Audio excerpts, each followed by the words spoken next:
Rreth 5.000 abonentë rezultojnë aktualisht debitor ndaj operatorit të shpërndarjes së energjisë elektrike në rajonin jugor të vendit. Sipas të dhënave zyrtare, pjesën më të madhe të detyrimeve e zën konsumatorët familjar, ndërsa një pjesë më e vogël i përket bizneseve. Në ndarjen sipas qyteteve, Saranda kryeson me numrin më të lartë të debitorëve e ndjekur nga Tepelena dhe bashkitë të tjera të rajonit jugor.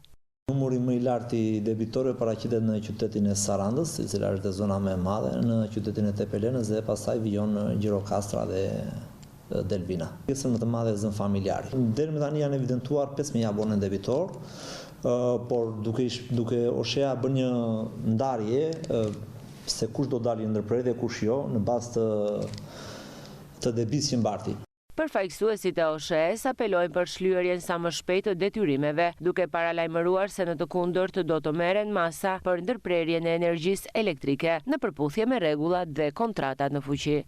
Ka mjaftuar shumë debitor, të cilët nuk përfituan nga skemat e akmarrëveshjeve në vitin e kaluar dhe presin tani skemat e reja që do të hyjnë së shpejti. Me këta veprojnë me ndërprerjen e tyre.